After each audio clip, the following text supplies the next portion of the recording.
जब अर्जुन ने युद्ध के मैदान में कृष्णा से पूछा, हे केशव, अगर ज्ञान कर्म से श्रेष्ठ है तो मुझे इस भयंकर युद्ध में क्यों ढकेल रहे हो?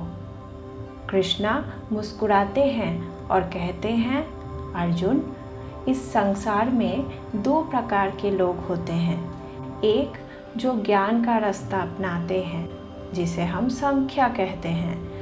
दूसरे जो कर्म का रास्ता अपनाते हैं, जिसे हम कर्मयोग कहते हैं।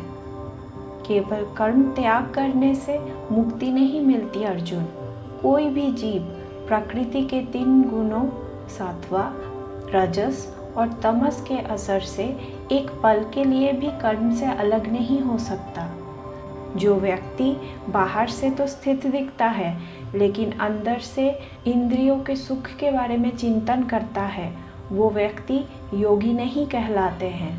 परंतु जो अपने मन से इंद्रियों को नियंत्रित करके निष्काम भावना से कर्म करता है, वो वास्तव में योगी है। जो अज्ञान में डूबा हुआ व्यक्ति हो, उसको कभी भी कर्म छोड़ने के लिए मत बोलो, बल्कि उसको ये समझाओ कि कर्म करो, पर उसके फल के बारे में मत सोचो। अर्जुन पूछता है, पर प्रभु, ऐसा क्यों होता है कि व्यक्ति जानकर भी गलत काम करता है? कौन है जो उसे मजबूर करता है ऐसा काम करने में? कृष्णा कहते हैं, ये वासना है अर्जुन। रजोगुण से उत्पन्न हुआ वासना, रजोगुण से उत्पन्न ये वासना ही क्रोध में बदल जाती है, जो इंसान का सबसे बड़ा शत्रु है। इंद्रियां भौतिक पदार्थ से उच्च है, मन इंद्रियों से उच्च है, बुद्धि मन से भी उच्च है, लेकिन आत्मा सबसे ऊपर है।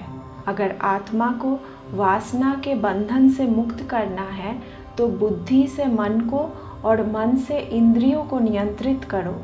इस तरह अध्याय 3 समाप्त होती हैं। अगले अध्याय में कृष्णा ज्ञान कर्म संन्यास योग के बारे में बात करते हैं।